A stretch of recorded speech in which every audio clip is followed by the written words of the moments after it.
ರಾಮಕೃಷ್ಣ ಹೆಗಡೆ ಅವರು ಕರ್ನಾಟಕವಷ್ಟೇ ಅಲ್ಲ, ಭಾರತ ಕಂಡಂತ ಒಬ್ಬ ಅಪರೂಪವಾದಂತ ರಾಜಕಾರಣಿ.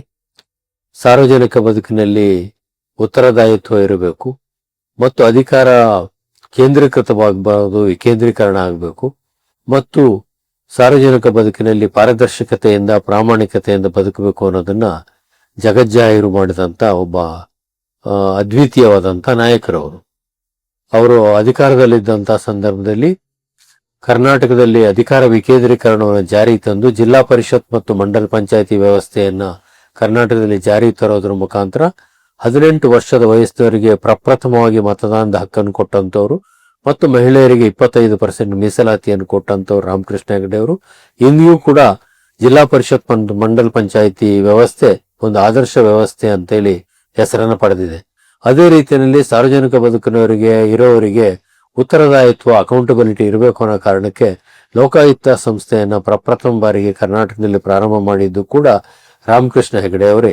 ಚಿಕ್ಕ ವಯಸ್ಸಿನಲ್ಲೇ ಕಾಶಿ ವಿದ್ಯಾಪೀಠದಲ್ಲಿ ವಿದ್ಯಾಭ್ಯಾಸ ಮಾಡಿ ವಿನೋಬಾ ಭಾವೆಯವರ ವಾರ್ಧಾ ಆಶ್ರಮದಲ್ಲಿ ಹಲವು ವರ್ಷಗಳ ಕಾಲ ಸೇವೆ ಮಾಡಿ ಅಲ್ಲಿ ಜನಸಾಮಾನ್ಯರೊಟ್ಟಿಗೆ ಬೆರೆತು ಸಾಮಾನ್ಯರಲ್ಲಿ ಸಾಮಾನ್ಯರು ಮಾಡುವಂತ ಕೆಲಸವನ್ನು ಕೂಡ ಅವರು ಮಾಡಿ ಅವರು ಭಾರತದ ರಾಜಕಾರಣದಲ್ಲಿ ತನ್ನದೇ ಆದಂತ ಒಂದು ಛಾಪನ್ನು ಮೂಡಿಸಿರ್ತಕ್ಕಂಥವ್ರು.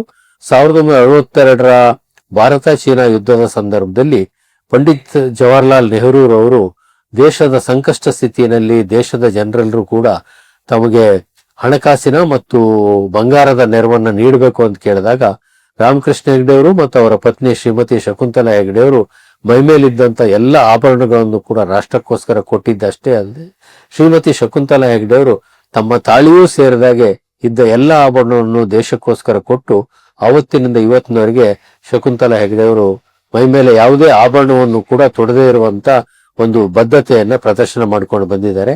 ಹಾಗೆ ಇಂಥ ಒಂದು ಅಪೂರ್ವವಾದಂತ ವ್ಯಕ್ತಿತ್ವ ಉಳ್ಳಂತ ರಾಮಕೃಷ್ಣ ಹೆಗಡೆ ಅವರ 100ನೇ ವರ್ಷ ಈ ತಿಂಗಳು 29ನೇ ತಾರೀಕು ಆಗಸ್ಟ್ 2026ರಂದು ಬ್ಯಾಂಕ್ವೆಟ್ ಹಾಲ್ ವಿಧಾನಸೌಧದಲ್ಲಿ ನಡೀತಾ ಇದೆ ಮಧ್ಯಾಹ್ನ. ಆ ಕಾರ್ಯಕ್ರಮದಲ್ಲಿ ಭಾರತದ ಉಪರಾಷ್ಟ್ರಪತಿಗಳು, ರಾಜ್ಯದ ಮುಖ್ಯಮಂತ್ರಿಗಳು, ರಾಷ್ಟ್ರದ ಕೇಂದ್ರದ ಮಂತ್ರಿಗಳು ಮತ್ತು ನಮ್ಮ ಮಾಜಿ ಮುಖ್ಯಮಂತ್ರಿ ಸಿದ್ದರಾಮಯ್ಯನವರು ಅನೇಕ ಜನ ನಾಯಕರು ಭಾಗವಹಿಸ್ತಾ ಇದ್ದಾರೆ.